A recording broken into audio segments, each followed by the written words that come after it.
On this week's episode of Ride the Lightning, the Tesla unofficial podcast, the U.S. federal tax credit situation has been finalized. I'll give you all the details on how much longer it'll last. Plus, Tesla officially names Shanghai as the site of its third Gigafactory. Elon Musk gives me an update on the performance Model 3 delivery situation. Select Model X 100Ds get a free performance boost, and more.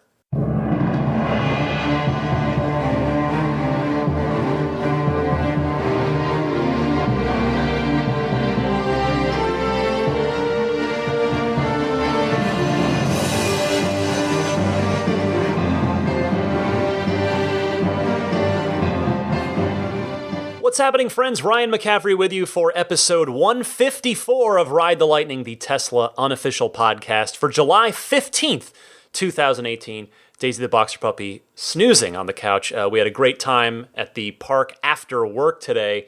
We actually met up with another boxer, so she got to go full out actual boxing, like they actually sort of stand up and paw at each other.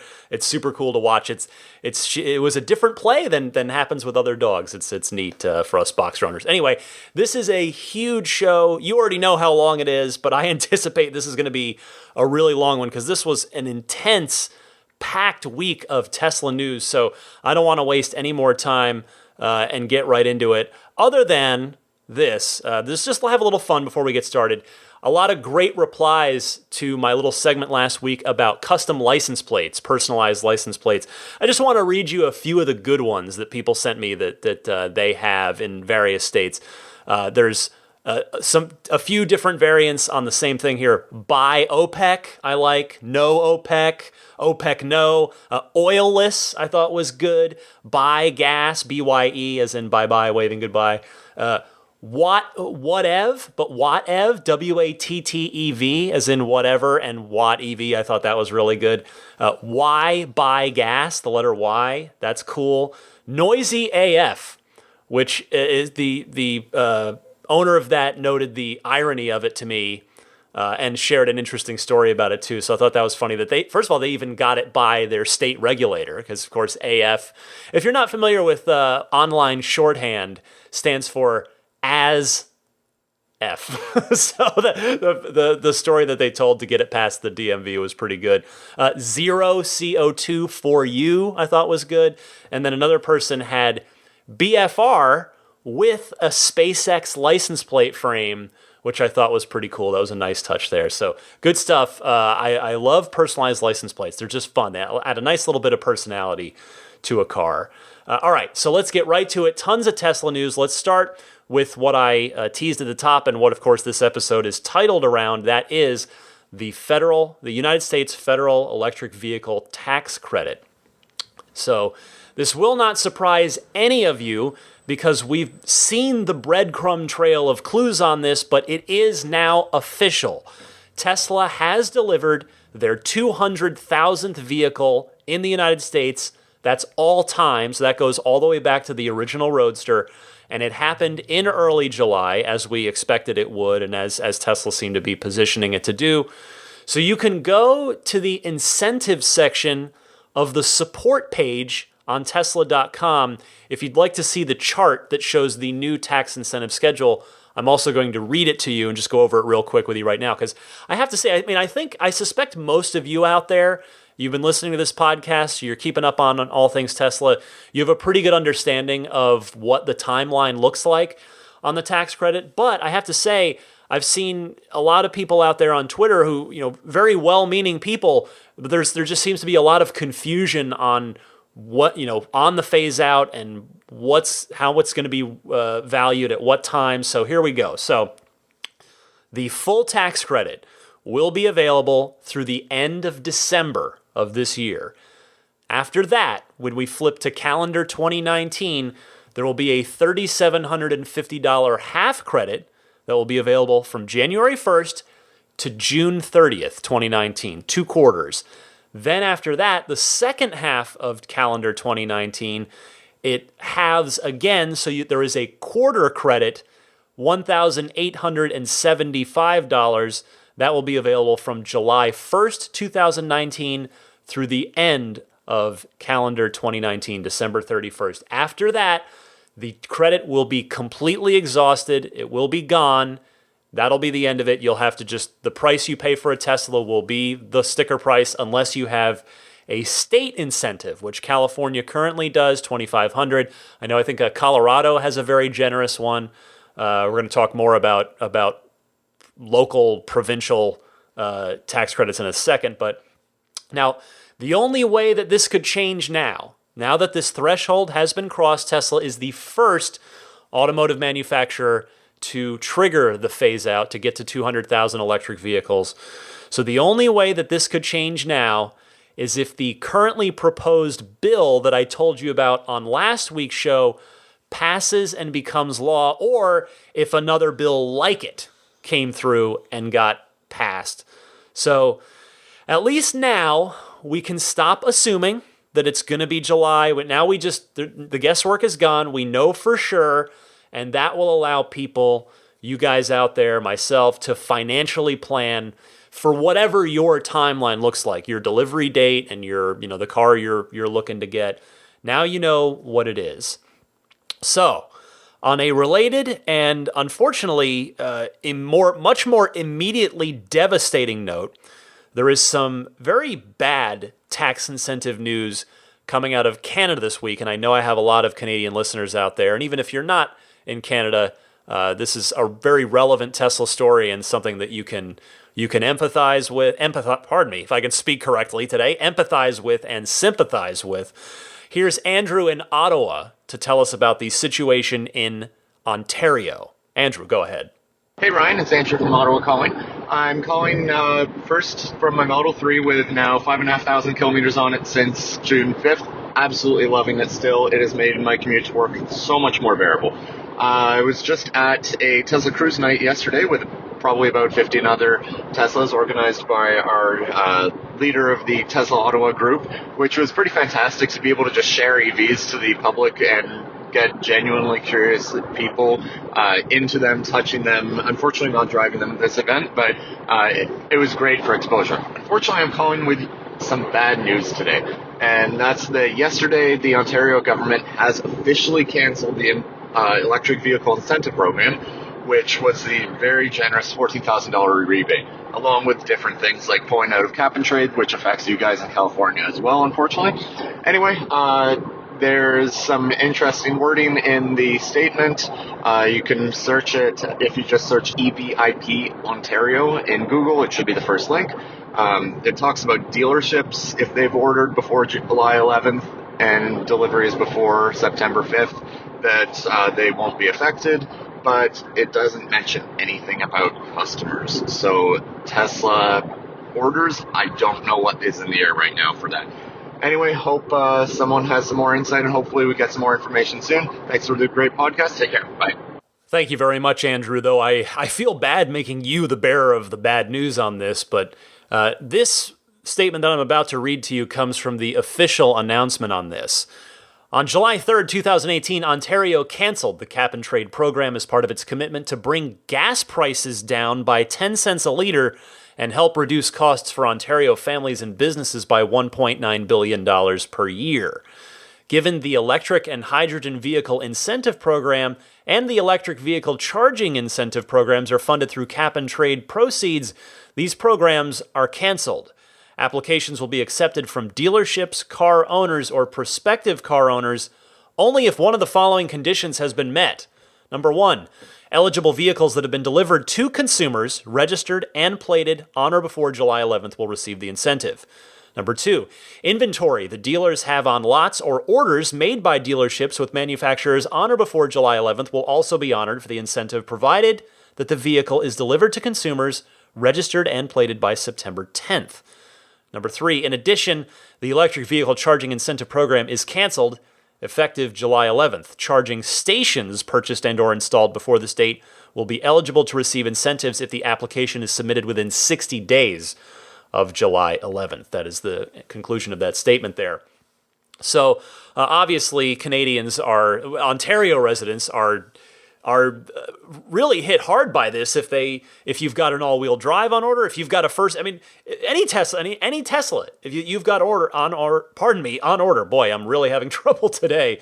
Not the show to have trouble speaking. There's so much to get to here, but so John Dixon, who's the president of the Tesla Owners Ontario Club, got in contact with Tesla and posted this to the Canadian Tesla owners Facebook group. He said, quote, Tesla is aware that the government changed both the incentive programs for vehicle purchases and home charging equipment on July 11th. The government did not provide advance notice to Tesla. The government did not consult with Tesla on the changes. Tesla will make every effort to engage with the government over the next few days to get clarity as to what this change means for Tesla's long-range rear-wheel drive Model 3 customers, given the lack of clarity on the government's website. Customers who have ordered the Model 3 with all-wheel drive will not be eligible for government incentives. Given the abruptness of the change, Tesla will be reaching out to impacted customers with more information soon as to how they will be handling deposits for those who feel they need to cancel their orders. And I'll give you the information here in case this is helpful to you. For more information, contact the EVHIP program hotline or email. The number is 1-888-989, pardon me, that's my number, 1-888-999-3793, or you can email ehvip@ontario.ca. Well, this is obviously a real shame. I mean, it's one thing to have it phase out, right? Like we're seeing with the U.S. tax credit. And it's, I mean, this is a different scenario because it's, abruptly just canceled with a change in power, basically. But, for it to abruptly end like this is such a big blow to buyers, especially when we're talking about such a big chunk of money. I mean, this is not a $1,000 or $2,000 incentive, and I'm not saying that isn't a lot of money. It is, but we're talking about 14,000 Canadian dollars. That is a lot of money, and I mean it's as the note there from John Dixon, the president of the Ontario group, suggests. I mean it's a substantial amount, such that some people are going to either want or need to cancel their orders because of this. And it's nice to hear that Tesla seems to be they're going to make that process as easy as possible for people that do want or need to do that. But this is really a shame, and seriously, my heart goes out to Canadian reservation holders and Canadian order holders, because if I try to put myself in those shoes, if there were this very generous incentive where I lived, on that magnitude, and it was such that without it, I wouldn't be able to make the car happen, and I had to cancel my order and not get the car.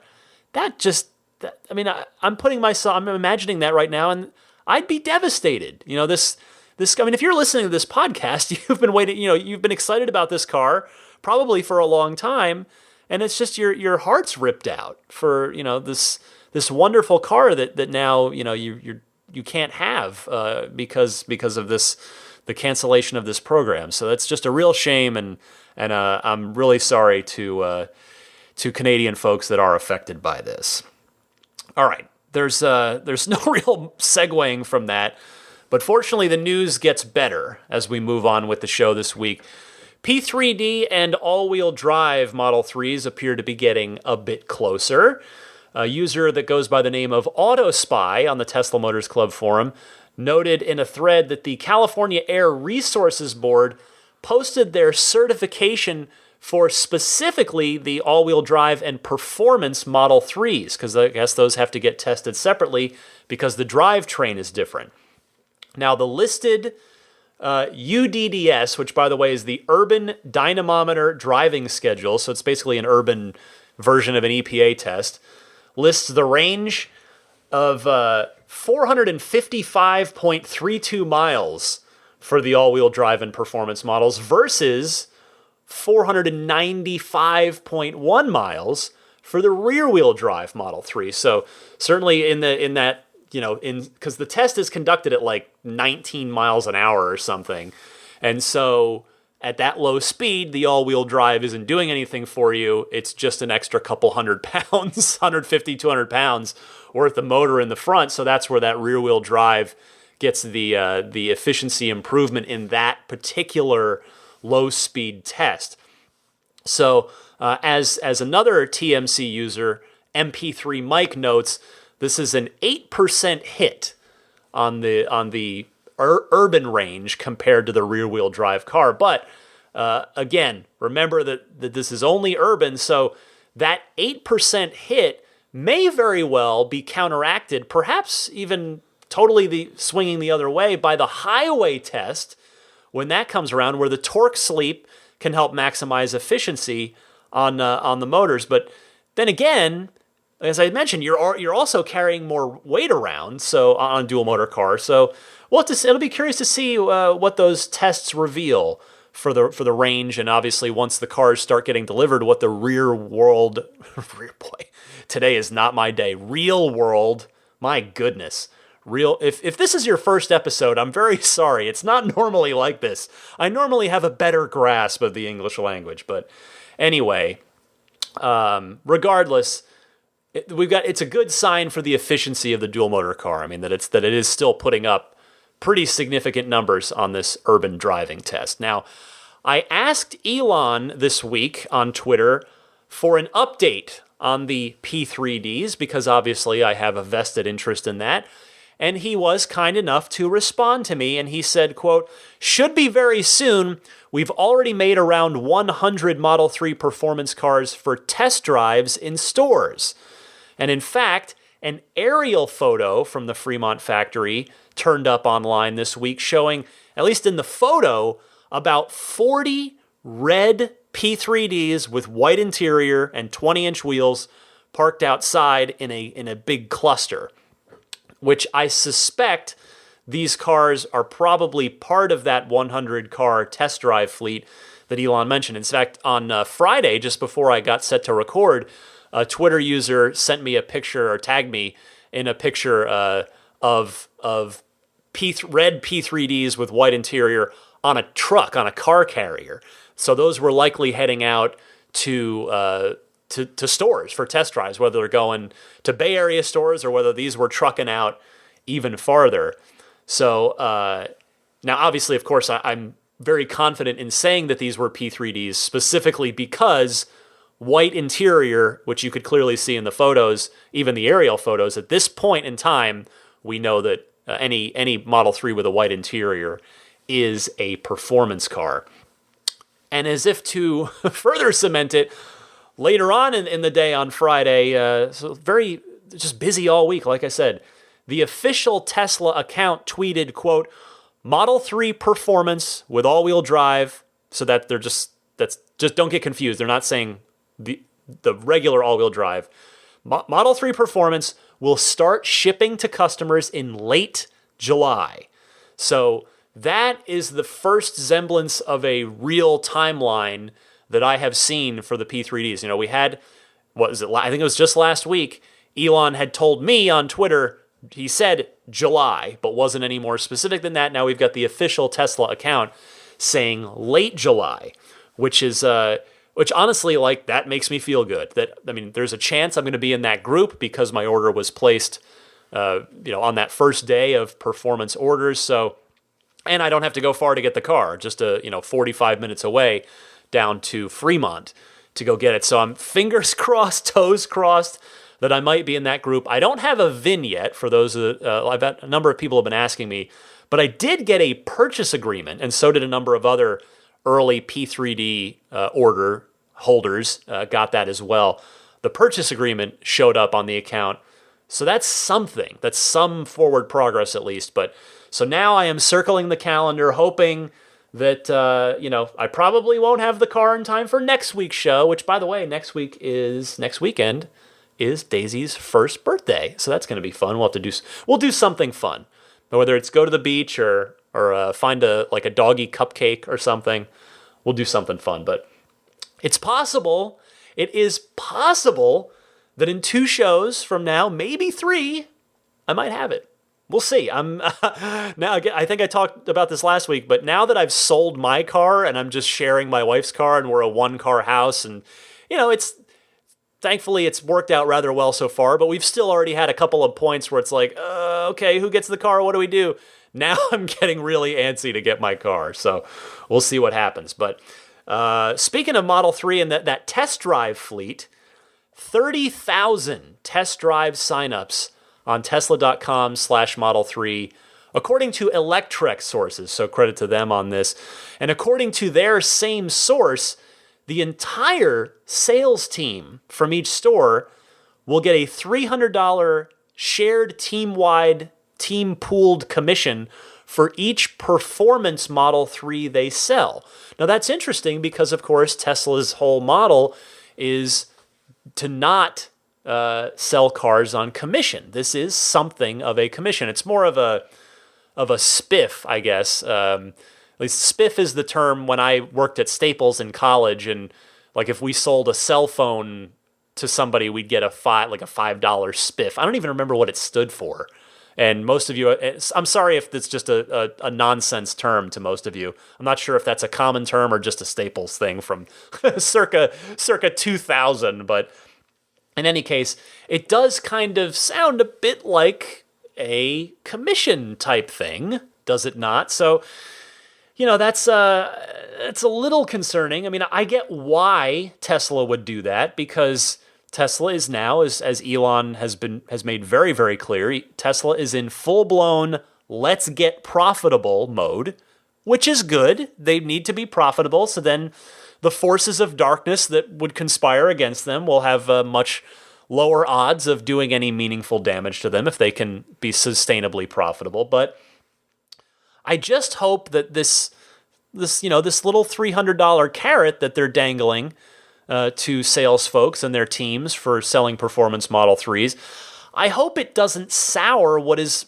currently pretty widely regarded as a very pleasant experience for people that go into Tesla stores, since the staff there, again, traditionally have been paid not on commissions, but instead they're there and they make their wage regardless of whether they sell cars or not, and they're there to simply answer questions, and they're not there to be pushy to try and get you to buy a car no matter what. So we'll see about that. Now, speaking of the P3Ds and test drives, once again, the official Tesla account giving out some good information late this week. They tweeted out this: there are test drive performance Model 3s now in transit to over 90 store locations across the USA. They'll arrive throughout next week.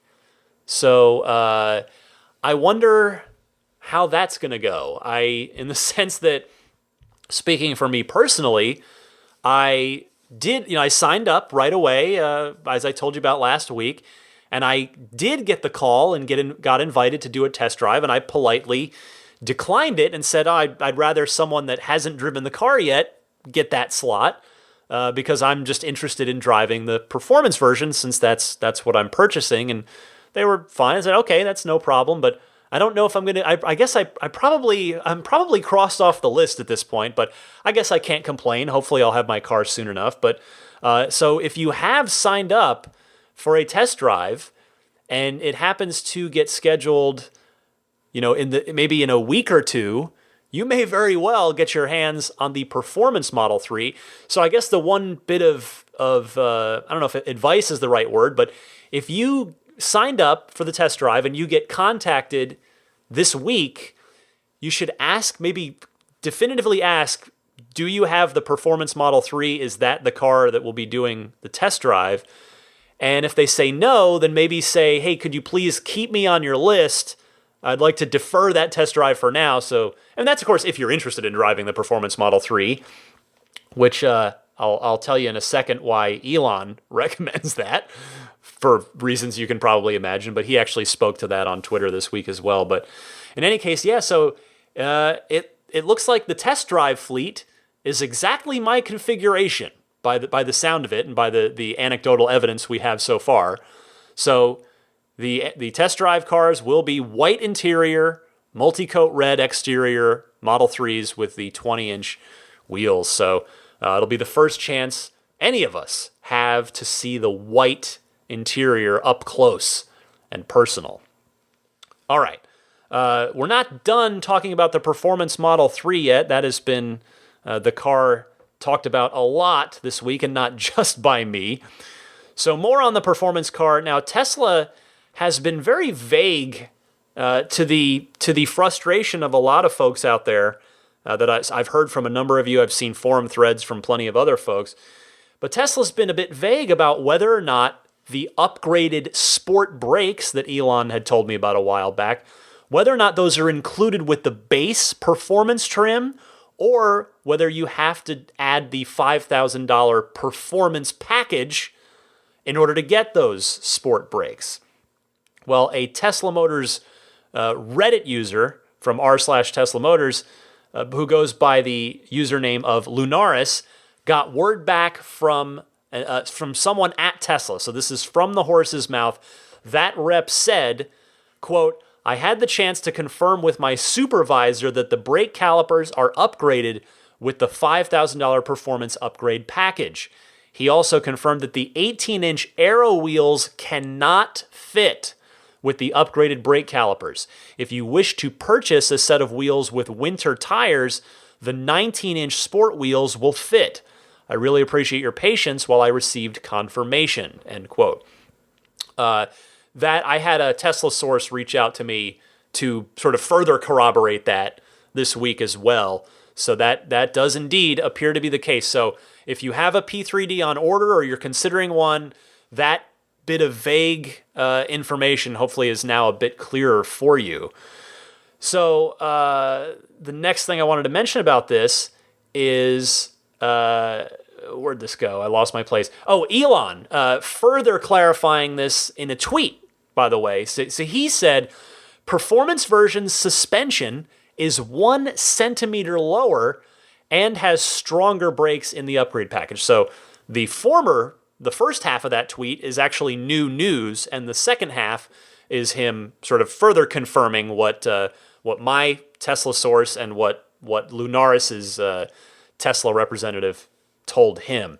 So interesting that the performance version does indeed sit an inch lower, even on those 20-inch wheels. So I'm doing my driveway this week that I told you all about. I've got to raise just that one side of the downhill part of my driveway so as not to scrape and bottom out. So at least now I know that it's a centimeter lower, and so that's all really, that's for me in particular, that's very helpful information. So I appreciate Elon tweeting that. And just to wrap up this point, I guess it does make sense about the brakes, that the brakes would be part of the performance package. It's a shame that they don't fit with the 18-inch wheels if you want to go with those, but I guess, as far as the performance upgrade package goes, it does add a lot of value to that as a $5,000 package upgrade. And obviously, it's, if you want a separate set of winter tires and wheels, you got to go 19 or bust. You could get just 20-inch winter tires, I suppose. That is certainly an option. There's more performance stuff. It was a very performance-tastic week this week for a million different little reasons as I run through them all. But I'm on the last one now, don't worry. If you don't care about performance, I'll be on to another topic in just a second. But Tesla posted again on their Twitter feed, big ups to the Tesla Twitter feed this week. Lots of good stuff on there. They posted a really neat little 20-something second video of the Performance Model 3 on a skid pad on the Twitter page there. And it's what appears to be a very talented driver, basically drifting the car around in circles at pretty decent speeds, just going around and around on a drift sideways skid. I've probably watched that video 20 times because I don't know, I'm compelled by it. It's just cool to see it in action. Now, what I can see is that the car looks incredibly balanced thanks to that all-wheel drive and those sticky 20-inch tires, though I will confess that I don't actually know what I'm supposed to be looking for while watching a skid pad test. Thankfully, though, the kind folks at Teslarati answered it for me when I was on there during the week, picking up a story from them. They wrote, skid pad tests usually involve accelerating a vehicle until the outermost tires begin slipping. Once this happens, the speed of the vehicle is recorded and a car's handling in terms of lateral G's can be derived. Tesla did not mention the skid pad numbers of the Model 3 performance in its recent post, but vehicles' figures in the tests are usually correlated with the overall handling of the car. Skid pad tests can be among the most productive evaluations for high-performance vehicles and yield invaluable feedback from experienced test drivers. So thank you, Teslarati, for totally just educating me on a skid pad test and the context and meaning of it. I appreciate that, Teslarati. And then the final point on this, Elon Musk taking to Twitter to speak very highly of the P3D once again, which he's done a couple of times before. He tweeted this week, quote, "Whether you plan to buy a dual motor performance Model 3 or not, take it for a test drive anyway. It's like having pure fun jacked straight into your brain whenever you want," end quote. And emphasis mine. So to hear Elon describe it kind of like I'm picturing it, which is basically I'm picturing this car as being my own personal roller coaster, because that's what the P100Ds are, all the performance cars that Tesla makes. You get your own personal roller coaster. They're just crazy. They're so much fun. You know, my cousin Pat's P85 is a blast, and oh my goodness. So my own roller coaster. Let's do it. I can't wait. All right, enough performance talk. Let's talk instead about Gigafactory. Tesla officially announcing their China Gigafactory location, and it will be in Shanghai, which of course you'll recall Tesla themselves had previously stated at the recent annual shareholders meeting. The South China Morning Post was reporting on this, and they wrote, quote, "The Palo Alto, California-based carmaker will establish its Gigafactory 3, remember, Gigafactory 2 is the Buffalo solar plant that does all of the solar panels and tiles for Tesla. The car maker will establish its Gigafactory 3 at Lingang. I'm not sure how to pronounce this, and I'm slaughtering it, and I feel horrible. Lingang. Boy, I'm sorry. Near Shanghai's free trade zone, with an annual capacity to produce 500,000 electric vehicles, according to an announcement.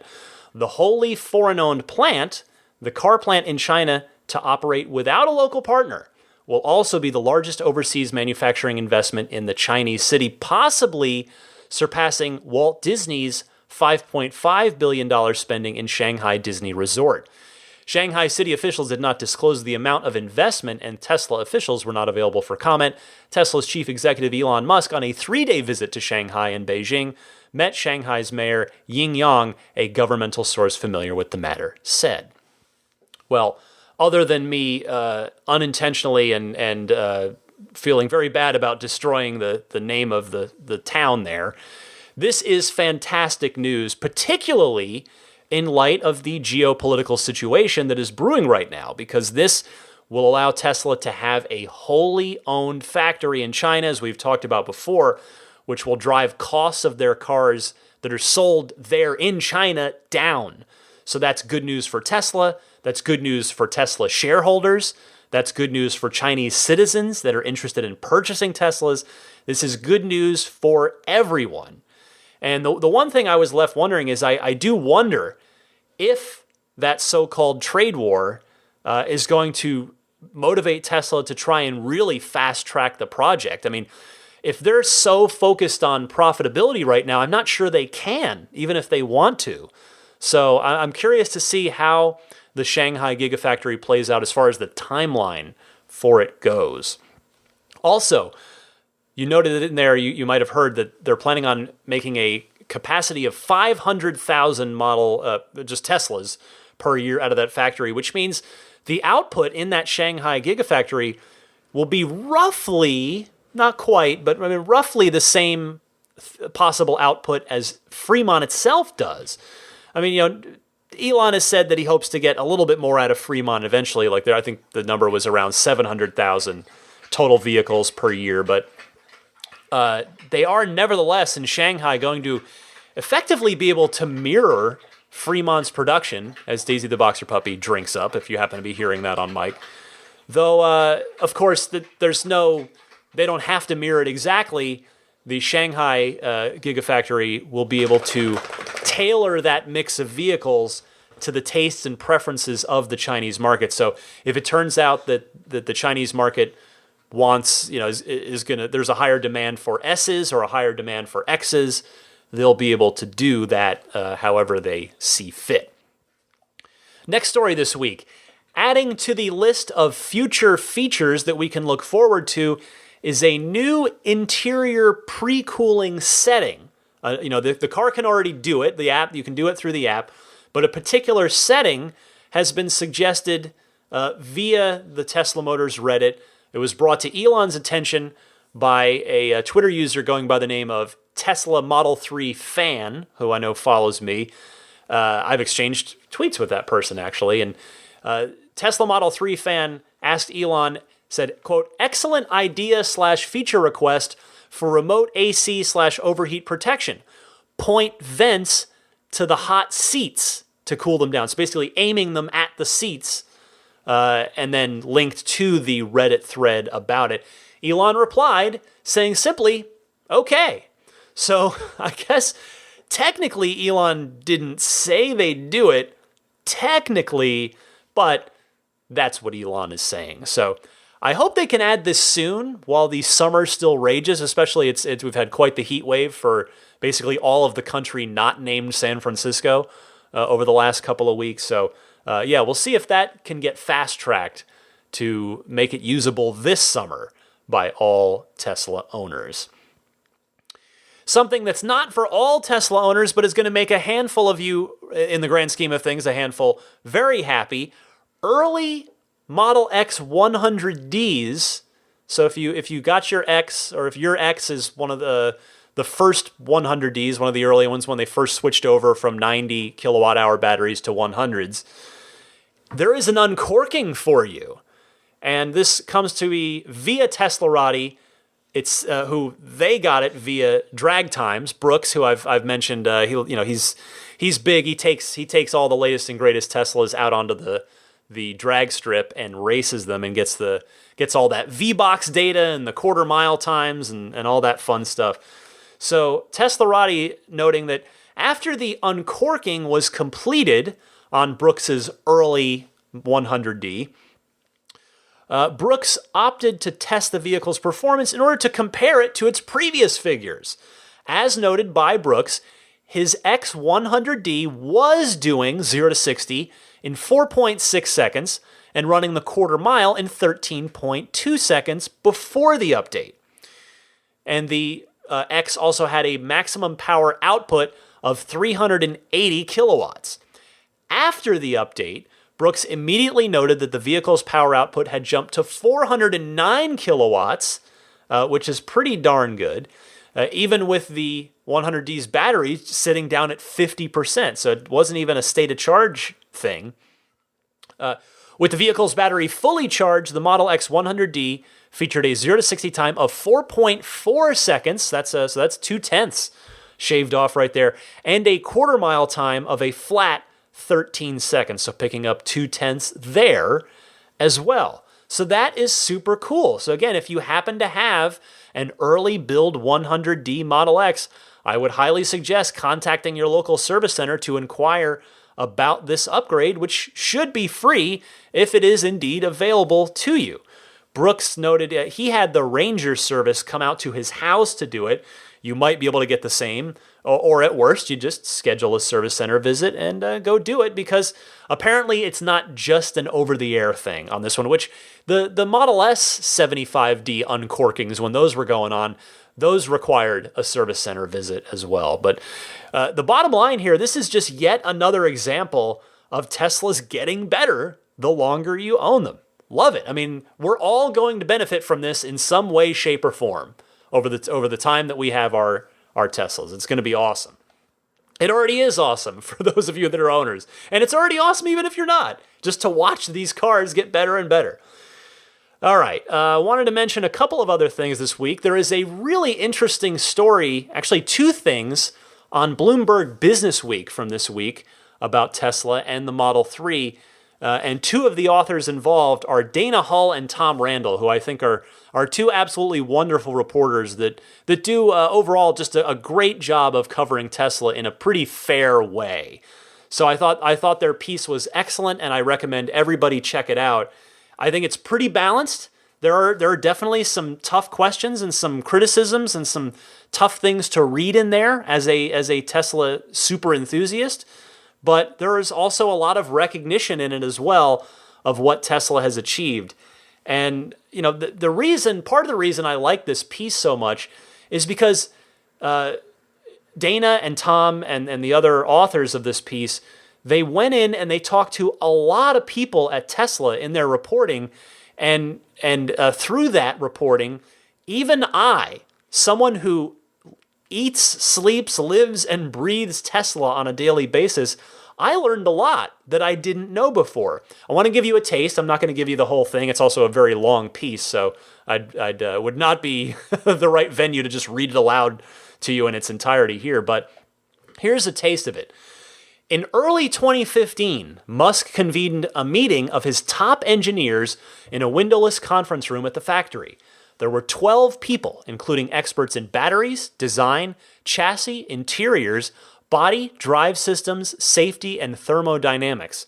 Musk, who did not attend himself, had gathered them to figure out what the Model 3 would be. Creating a low-cost electric car is about maximizing range in every possible way. For instance, Tesla's designers added plastic covers costing $1.50 each to hide 4 pads on the underside of the car where a jack goes. They also opted for 4-piston monoblock caliper brakes, which are usually reserved for more expensive cars. But since the brakes are lightweight, they lower the car's battery requirements and overall cost. Musk decreed that the Model 3 would have a single central touchscreen for all controls and information, which would both cut costs and allow Tesla to push the front seats forward to allow for more rear legroom. Tesla's design chief, Franz von Holzhausen, spent the 2015 Christmas holiday figuring out how to design a car interior without a traditional dashboard. Musk declared he didn't want visible air vents. Quote, "I don't want to see any holes," von Holzhausen recalls him saying. Franz paired engineer Joseph Mardal with designer Pete Blades to figure that one out. Blades' sketch called for a recessed gap across the entire width of the car from which the air would flow, with a long strip of wood instead of the dash. Mardal pointed out that to make the approach work, the entire ventilation system would need to be redesigned. "Are we serious about this?" he recalls asking. Musk was serious, but a second problem soon appeared. The wooden strip just below the air gap worked like an airplane wing, sucking cold air down and shooting it into the driver's lap. Mardal, an aerodynamics specialist, proposed adding a second hidden gap from which the air would shoot straight up, lifting the main blast of cold air above the piece of wood and away from the driver's crotch. Quote, "It was one of those eureka moments," Blades recalls, still in awe of the elegance of the solution. Quote, "The spine still tingles." And then finally, the system Blades and Mardal designed combines all of the components of a standard HVAC system into a single basketball-sized globe of molded plastic tucked under the hood, which Tesla calls the super bottle. The globe is stamped with a logo of a bottle wearing a superhero cape. So there's a lot more in the story, as well as Tom Randall did a whole big long interview with Elon, and he asked him a lot of really great stuff, to which, as usual, Elon was pretty forthcoming about. So really recommend reading this story and Tom's Elon interview. And I tell you, I particularly love that story about the HVAC system because I'd never heard that, and I'd never heard the timeline of the Model 3 project's origin before, that it was early 2015. So just not too far over a year before the car was unveiled. I mean, that's pretty quick. That's pretty crazy. There's also, again, there's a lot more in there, including some interesting stuff about how Tesla makes its own seats in-house. So kudos to Tom Randall, Dana Hull, and the other authors of that piece, Josh Idelson and John Lippert. Good job. I thought those were really compelling stories to read on Bloomberg Business Week this past week. Finally, and believe me, it's been a very long show already, the Model 3 Design Studio is now open to anyone and everyone. You can just go on Tesla.com and click right in and design and order a car. There are no more reservations, though you will be given priority if word on the street is correct. If you already have a reservation, you will still get your proper priority there. And, Tesla, it's very clear when you go to Tesla.com that the anti-selling from the past couple of years is over. When you go to Tesla.com, Model 3 is now the first thing you see on the Tesla homepage. No longer is Model 3 buried on its own page that you have to specifically click tiny font at the top of the page to get to. But man, it's crazy to think of, again, I like to say a lot on this podcast, pull back, take the 10,000 foot view. If you just sort of just pull back a little bit. I mean, remember, even as recently as about a year ago, Tesla was actively talking about anti-selling the Model 3, just trying to steer people away from it, get them into an S, into a car that Tesla can sell right then and there. And here we are. So anti-selling is over. Hiding the Model 3 is over. They are ready and willing to sell it. So go poke around on there. If you have not been in the design studio, have at it. Have fun. Enjoy it. And on a similar note, a message passed along by Kevin from Salt Lake City to all Utahns, a red Model 3, Kevin reports, is now in your Salt Lake City Tesla showroom to sit in and check out. It's not for test drives, evidently, not this one, and at least not yet, but you can hop in there, sit in the car, feel it, see it, touch it, experience it in actual meat space rather than just in a YouTube video or a photo on a screen. So go check that out. All right, that was a crazy long news segment. Still more to get to. We've got the Ride the Lightning hotline as usual. A bunch of excellent calls queued up, which I'll get to in just a moment.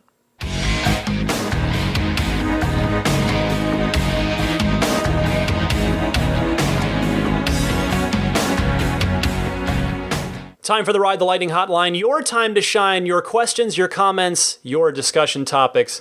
You can call in one of two easy ways. Either record something on your smartphone using your phone's built-in voice memo recorder. They all have it. And then just email the file to me at my email address, which is teslapodcast@gmail.com. Alternatively, you can call the toll-free Ride the Lightning hotline and leave a message. Please, no matter how you're doing it, just try to keep it to about a minute and a half tops. That would be super helpful. That helps keep the show flowing nicely. Most of you have been super good about that, which I appreciate. And so the toll-free number, of course, you may have it memorized by now, 1-888-989-8752. That's 1-888-989-TSLA. And of course, you know what I'm about to say now. If you know someone special with an upcoming birthday, anniversary, graduation, or some other special occasion, you can give them a unique gift of recorded voices from friends and family telling them why they're special. The recordings can be podcasted or put onto a keepsake. Visit lifeonrecord.com to learn more. Let's get right to it. Cameron from here in San Francisco is curious about mods for Model 3 and what he's eyeing and what I might be eyeing. Cameron, go ahead. Hey Ryan, this is Cameron calling from San Francisco, California. My question to you is, what aftermarket plans do you have for your Model 3 in regard to services and accessories and add-ons? One thing I did that I'm really happy with is a ceramic tint on all the windows. The front windshield is a clear ceramic tint, so it's permissible under California law, and I did a dark tint, relatively legal, on all the side windows. And it's really just done a great job at keeping the heat out and giving me a basic level of privacy while I'm driving or while I'm parked supercharging. Hope to hear from you soon. Thanks so much for the great show, and can't wait to the next one. Bye. Thanks for calling, Cameron. It's funny you bring this up because I had ceramic tint on my old car that I just sold, and I just never really thought about it because I got it like right after I got the car. But now that I've been driving my wife's car, which doesn't have any window tinting, I can notice a huge difference, even here in the relatively mild San Francisco Bay Area weather. I have been roasting in that car with the sun out compared to my old car, so now I definitely want to get tinting done. Ceramic is great. I've heard that 3M crystalline is sort of the new hotness, although I confess I haven't done my full research on window tinting yet. And pardon the phrasing, new hotness, haha. Anyway, so I do want to do tinting, and I want to try and do it relatively soon after getting the car, particularly if I'm going to be getting my car in July or August, whatever it ends up being. That's still a warm part of the year. In fact, San Francisco, its warmest month, September tends to sort of be our little 1 month summer that we get, if you can even call it that. But priority number one for me, nevertheless, though, is getting that paint protection film on the car. I'm really, really keen to get that on the front of the car. Now, aside from that, I personally intend to keep my Model 3 pretty stock. I want to do a clear satin film wrap on the center console. So I want to pretty much keep the look of it, but I just want to ward off the scratches and the fingerprints that glossy finish, plastic bits on the surface of the center console seems to draw. And I also, I ordered one of the Jada wireless charging pads to go in the center console. I have an iPhone 10, so it's got the Qi charging capability. So I'd like to have that in the car. So again, I did order it with my own money, so I will get it. I will review it, whether it's with my car, or I know I talked to Michael from Millbrae. Maybe we'll try to review it sooner by using it in his car. Like I said, but I just need a car to test it in. But I will definitely give you my honest take on it. And I will say, Cameron, I'd love for you to email me about who your installer was on your tinting, if you don't mind. Because assuming you were happy with them, it might be a good place for me to start. So thank you very much in advance for that, and thank you for your call. Next up, we've got Lars, friend of the show. He's from Spain, but he's not there, which doesn't really tie into his call, but it's fun nevertheless. He wants to talk, again, kind of confusion over the performance upgrade package. Lars, go ahead. Hi, Ryan. This is Lars. I'm from Spain, but I'm currently traveling in Japan with my family on holidays, actually not far from Mount Fuji, where you recently had another caller from. I'm calling you about the performance upgrade package for the Model 3. See, I'm a bit in the same situation as you, as I am hoping to get the performance version once we get the European prices announced. Let's see how that goes. But I'm a bit on the fence about the performance upgrade because it's $5,000 and you get 20-inch rims, you get the spoiler and you get the aluminium pedals, and then you get an additional top speed. Now, the additional top speed I'm definitely not going to use. The spoiler I don't really care about, and I don't really care about the aluminium pedals either. So really the only thing for me in that package would be the 20-inch rims. Now, I do like them. I must admit that. I really dislike the 18-inch aero wheels, but I can't justify $5,000 for a set of rims, basically. So my question is there any way to get the 19-inch sport wheels for the performance version, or is there any other way to get the 20-inch sport rims for the performance version without having to pay up $5,000? Keep up the good work. Bye. Hi, Lars. Thank you for calling in. As you heard earlier in the podcast, we seem to finally have clarification and confirmation that the sport braking package, those larger rotors and calipers that are also those red calipers, being part of that $5,000 performance upgrade package. But if that also doesn't matter to you, let's return to your original question. And the answers are no and yes. Unfortunately, there is no way for you to get the 19-inch wheels from the design studio with a performance order so you'd have to buy them separately. And then, obviously, if you did that, you would have 2 sets of wheels. If you did want to go to the trouble, however, I would be willing to bet that if you posted on the Tesla Motors Club forums, or maybe there's a section for it on the Tesla Reddit, you might find somebody willing to trade you their 19s for your 20s under some mutually beneficial arrangement. And also, it's yes to your other question about acquiring the 20s separately. If you wanted to order the P3D with 18-inch wheels and you're not going to do the brakes, not going to do the performance upgrade package, you could order the 20s from the online Tesla shop, but just note that it's $4,000. So that now, to be fair, at least, that is the total bottom line turnkey price. It includes shipping, it includes installation at the service center, but $4,000, that's pretty close to the $5,000 of the performance package. And then again, if you don't care about anything else, then hey, maybe saving the $1,000, or I guess whatever the equivalent is going to be in euros when you guys in Europe are able to order next year, maybe that $1,000 savings will be worthwhile to you. So, Lars, I hope that helps. Thanks for your call. Let's go to John from Louisville, Colorado, who also has a little performance upgrade package confusion. We'll see if we can help him. John, go ahead. Hi, Ryan. John from Louisville, Colorado. Thanks for the great show. Question: can you walk through the pricing models or configurations for the Model 3, specifically the performance and the performance upgrade? I'm a little bit confused, and I'm sure you can make it very simple and easy to understand. Thanks, and cheers. Bye. I agree that it is a bit confusing, John. They probably should have named the performance option package something else so as not to confuse it with the base performance trim. So it's like, well, I'm ordering the performance package with the performance package. Like, what? Anyway, the $5,000 optional performance upgrade package, now we know, gets you the red brake calipers, the carbon fiber spoiler, the McCaffrey metal pedals, and the sport brakes, and the top speed increase from 145 miles an hour to 155 miles an hour, which, yes, is silly because that is a benefit that literally no one will ever see. But I guess it's it makes the list look longer. And like I said, we finally got clarity on those sport brakes, as you heard earlier in the show. Our next call is a purely informational one. I love these. Brad from St. Louis, replying to a caller from last week about paint thickness and multi-coat paint. I'm just going to let Brad explain it because this was super, super informative for me. Brad, go ahead.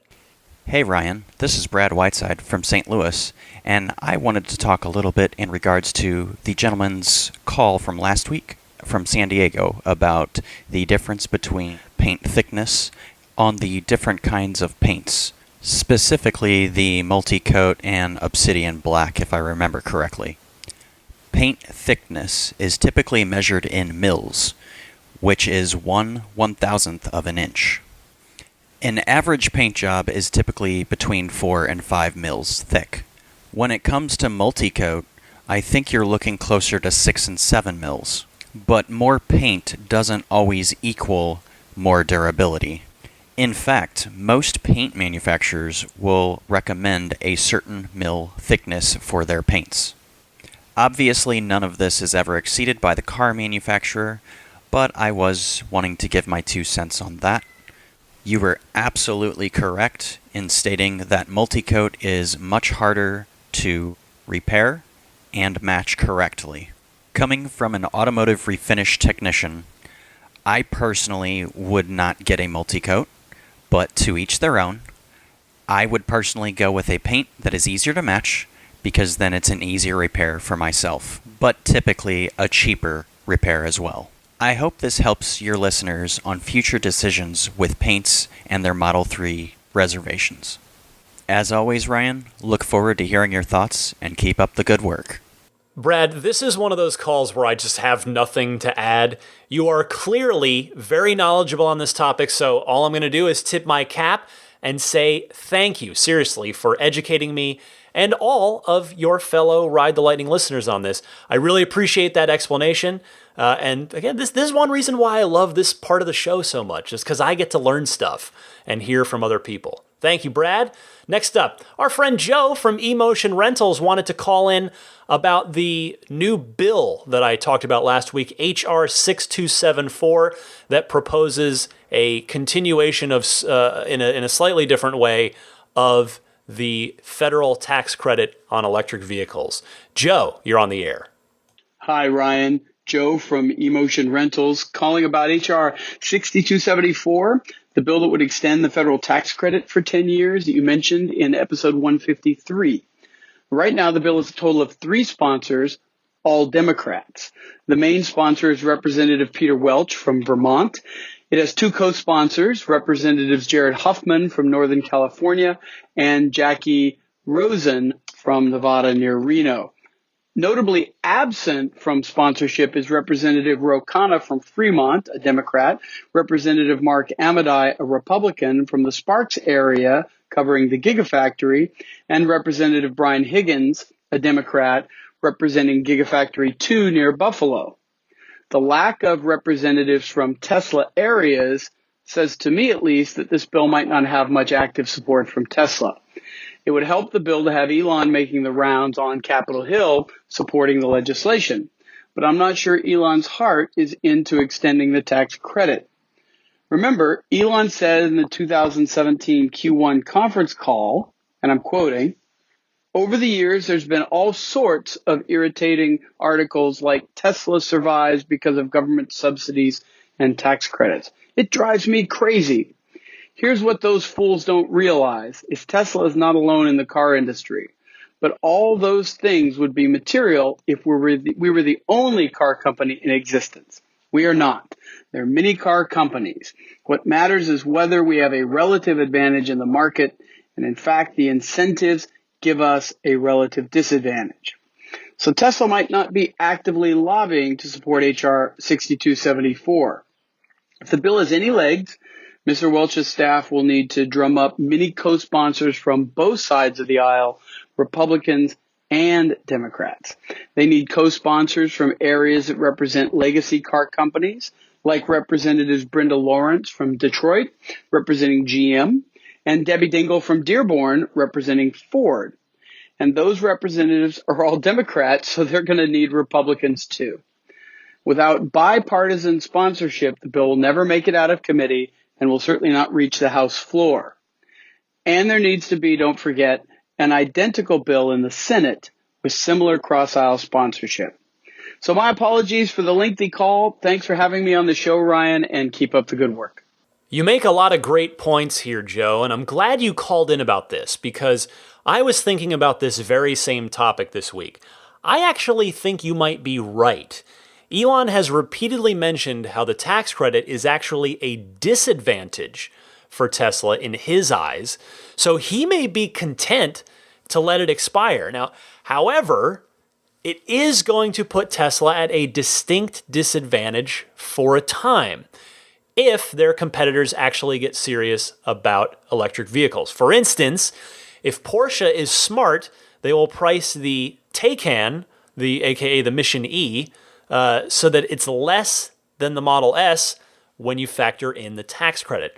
And Porsche can sell a lot of them before their credit goes away, considering that the Taycan is the only electric car, the only car in Porsche's lineup that would qualify for the credit. Same goes for Jaguar with the I-Pace, Audi with their upcoming electric, the e-tron, the SUV, and basically everybody not named GM or Nissan. Now, then again, Elon, like I said, might like that in some roundabout way, even though his competitors would be, kind of have a temporary competitive advantage, but it would get more car makers building EVs and more people buying them, which is Tesla's mission statement. So we'll see. Thank you for that call, Joe. Let us go now to our friend Mike in Boston, checking in with week 6 of Model 3 ownership, but he also has a ceramic coating question. Let's talk to Mike. Hey, Ryan, it's Mike from Boston. How are you?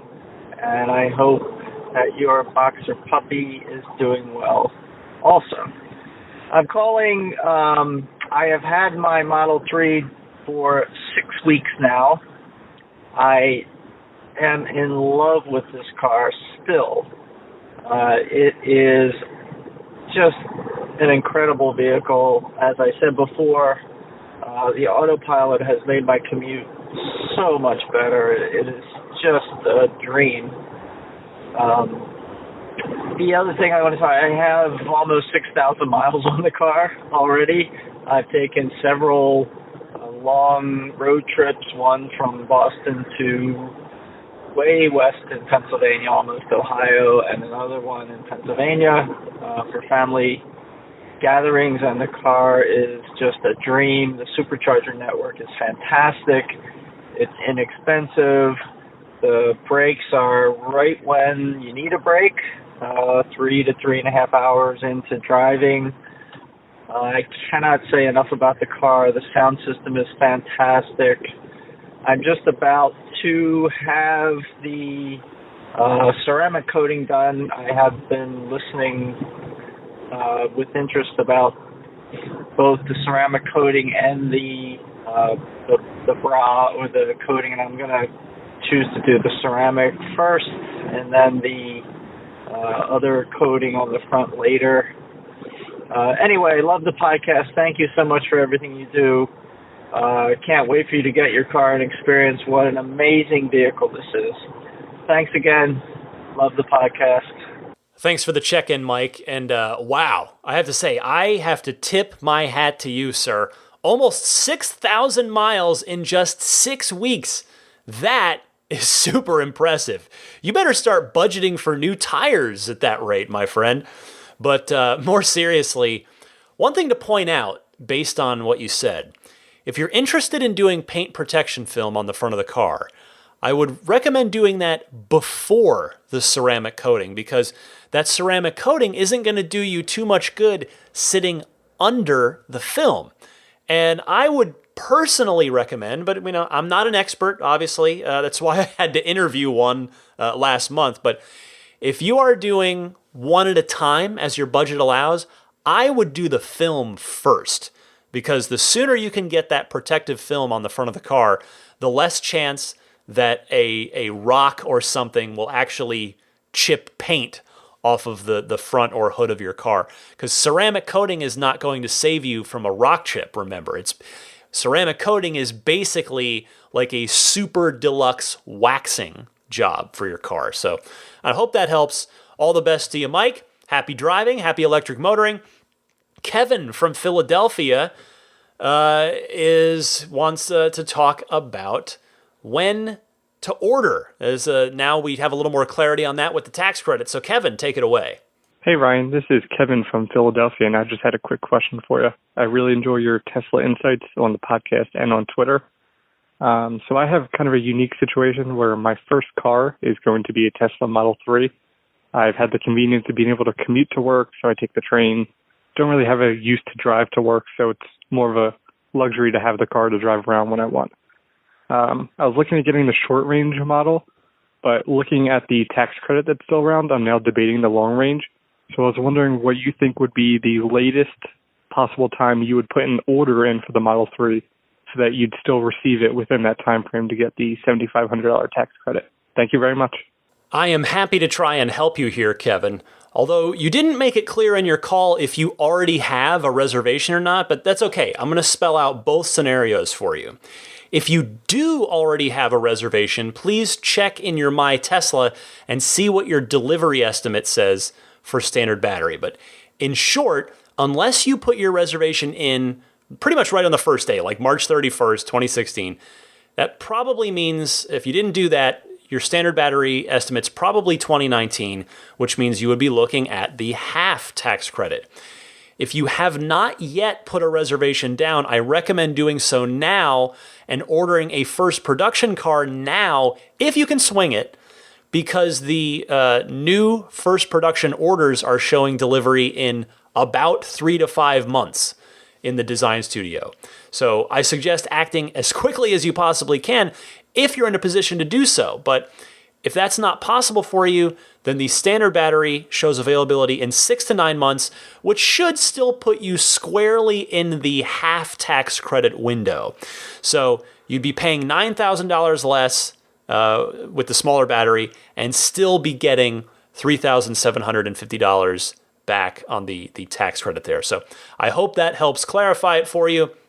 And now we've got Brian in Baltimore. 2 more calls. Brian from Baltimore wants to talk about autopilot and sort of the Tesla accidents and the way the news around that tends to happen. Brian, go ahead. Ryan, this is Brian in Baltimore. You have probably noticed, as I have, that every time there's an accident involving a Tesla, especially one that involves a Tesla that was in self-driving mode, the news media goes into a feeding frenzy about it. I suppose this is caused by the focus on autonomous driving and what a lot of companies like Google and Tesla and Uber are doing with self-driving cars. But it's really unfair, as Elon Musk has indicated, it's really unfair to Tesla the way they tend to focus so much. And of course, it's bad publicity. I have wondered if it wouldn't make a lot of sense to ask Tesla to release to the enthusiast community, as well as to the news media, the information that they have gathered from the fleet worldwide of S's, X's, and Model 3s on the number of accidents they have experienced per mile driven, and the fatal accidents as well as minor fender benders. I am quite certain that the Tesla-owning community is going to come off a lot safer and a lot more careful with their automobiles than the general population. That's just a statistical fact which is attested to by every insurance company in the country. But I think we ought to get those facts out there and remind people when some bad news comes out that mentions a Tesla, that actually, in fact, you are safer driving a Tesla than probably almost any other make of car on the road. All right, well, just my thought, and it seems to me we ought to be taking advantage of all that big data that Tesla is gathering. Thank you. Thank you, Brian. I don't disagree that Tesla's wealth of data is an advantage for them in a number of ways. And I think Tesla should think about your proposal. You've laid out what there is to be gained by releasing that information, but I suppose the other half of the exercise would be to look at what harm Tesla might just potentially suffer. The thing that springs to mind first for me is that information being spun negatively and reframed in a negative light by those who would do such a thing in order to make Tesla look bad. I mean, maybe Tesla doesn't think the good outweighs the bad there. I don't know, but or maybe they have other reasons. But I like your thinking, Brian. The best way to defeat FUD, that fear, uncertainty, and doubt, is with facts. Repeated over and over, facts. Lastly, this week, we've got Elizabeth from Los Gatos following up on her own call from last week. She wants to talk about her test drive experience with Model 3. Elizabeth, welcome back. Hey, Ryan. This is Elizabeth from Los Gatos giving you a call back from last week's podcast regarding the test drive at the Sunnyvale location in California for the Model 3. They definitely have it really dialed in there where they have valet parking to take your car in and snacks and people to talk to regarding your battery, getting a battery put in. And it was awesome. They have a really good course that's set out. It's maybe a mile or so. Everyone kind of takes the same little course where you're just basically taking a whole bunch of right turns. I was a little bummed because I wanted to be able to be at a stoplight and kind of punch it and see that 0 to 60 quickness. But they, overall it was really, really cool. And I loved the regenerative braking. We toggled kind of between the low and the standard so I can kind of get the feel of that. And I love that option. That was really neat. And you also asked me if I had configured after that. I got the surprise that I actually was able to configure. I immediately configured once our lady told me that I was able to. I got online and got the long-range battery, and I did upgrade to the 19-inch wheels, and I do plan on doing some modifications once I get it. I'd like to kind of do the Stormtrooper look with a chrome delete and maybe adding a spoiler and wrapping the console and stuff like that. But just disappointed we couldn't get the white seats yet in the regular car, so I might have to add that later. But anyway, thanks again for all you do. I enjoy listening to your podcast every week. Have a great day. Bye-bye. Elizabeth, thank you for calling back. So you are proof that the test drives are working. The drive convinced you to get the car, or at least tipped you over the edge. When you get down to it, that's the thing that I think a lot of us who either own Teslas or spend a lot of time around them, or even just talk about them a lot, that would be me, something that we forget about. Driving is believing. Tesla sold a lot of Model S's that way, and they continue to do so. I mean, I think the Model 3 test drives are going to be immensely successful. I don't think Tesla was being crazy at all when they said recently that they expect new demand to outpace supply as the test drives roll out everywhere. So, Elizabeth, congratulations on your order. That is the end of this week's Ride the Lightning Hotline. Again, I encourage you to participate. I welcome you to do so, and I thank you in advance for doing so. So you can either record something on your smartphone and then email it to me at teslapodcast@gmail.com, or you can call in on the toll-free Ride the Lightning Hotline, which is 1-888-989-8752. And I'll be right back to wrap things up for you right after this little musical break.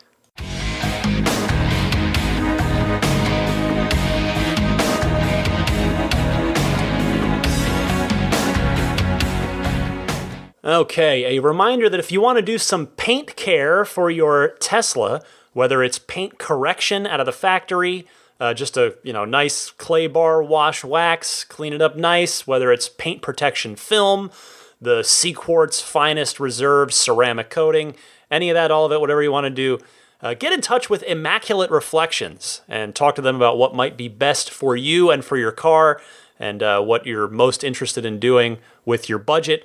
Find them at irdetailing.com, or you can look them up on Yelp and Instagram at Immaculate_Reflections on those two popular websites. They've got over 16 years of experience. You heard our friends at Immaculate Reflections on the podcast last month.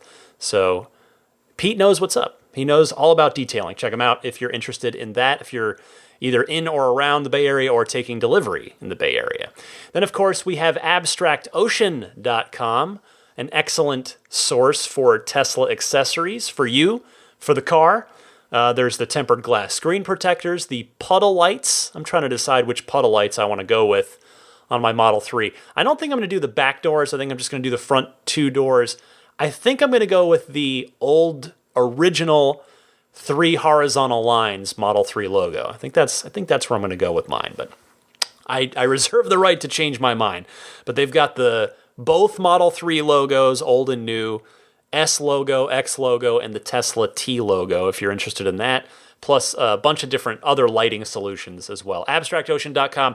RTL Podcast, all one word. That's the coupon code to enter at checkout on Abstract Ocean, and that'll get you 20% off of your first order if you're a new customer there. What else? Patreon. I want to say thank you to all of the awesome Patreon producers who help keep the show going, who support me each and every month. Our newest Patreon producer, a hello goes out to Brian Hope. Brian, hi, and thank you for your support. And I want to also thank Jeff Bartram, Paul Hussey, DJ Harbaugh, Pete White, Wolfgang Obergen, George Cassiopo, David Brander, Jonathan Wales, Alexi Heft, Logan Willis, Matthew Parra, Michael Lester, Robert Miracle, Jason Chalukas, Emotion Rentals, Richard Ouellette, Tim Hyde, Marcus Mayenshine, Lee Sweet, Lars Hoffman, Orion Coates, Peter Chalet, Harold Plug, Kenneth Martin, Michael Callahan, Rome Strack, David Vakil, Ulrich Lassa, Luke A., David Kittle, Eric Randolph, David Nondahl, Luke Miles, Stefan Joris, Gabriel Salays, Jerry and Mark Smith, and Ketafuki. Thank you all so much. If you are wondering, hey, what's this Patreon thing all about? I'd like to support you, Ryan. Well, number one, thank you for thinking that. You can find all the information, whether it's, you want to do $1 a month, $5 a month, which will get you the early access, $10, which will get you the bonus episode and the early access.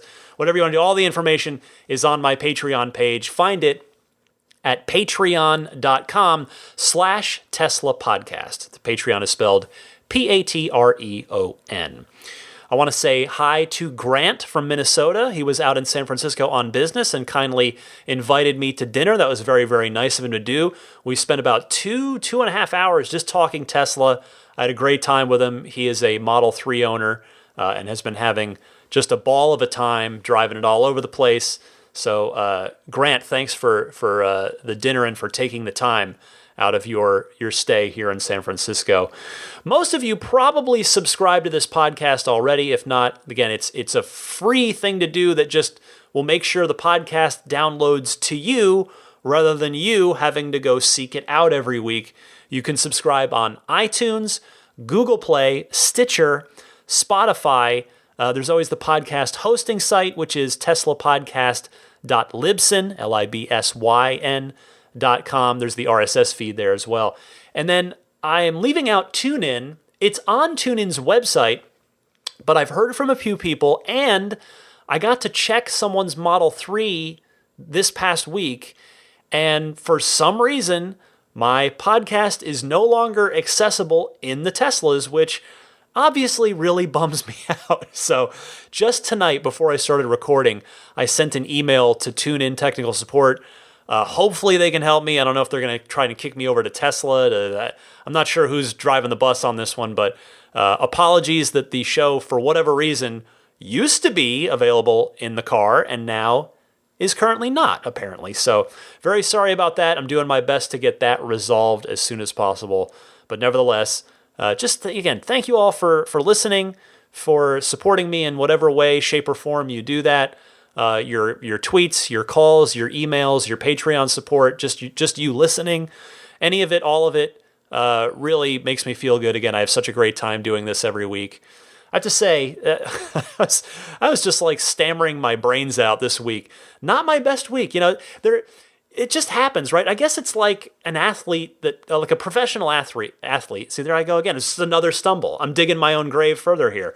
You're not going to score 30 points every game in the NBA. Even if you average 30 a night, you're going to have your off shooting nights where you might go, 4 for 13 from the field and only put up 12 or 14 points. And I feel like I just clanked a lot of shots tonight. I had such good material. There was such good news, such a substantial amount of news. And I thought I was off my game tonight. I will do my best to get back in it next week. And in the meantime, again, thank you so much for listening. I'm Ryan McCaffrey, next to a sleeping Daisy the Boxer puppy. This was Ride the Lightning, episode 154. Happy electric motoring, my friends. And I will see you back for 155, which, fun Tesla fact, 155, that is the electronically limited top speed of the S, X, and Performance Model 3. So 155 is a number that has some significance in the world of Tesla. See you guys next week.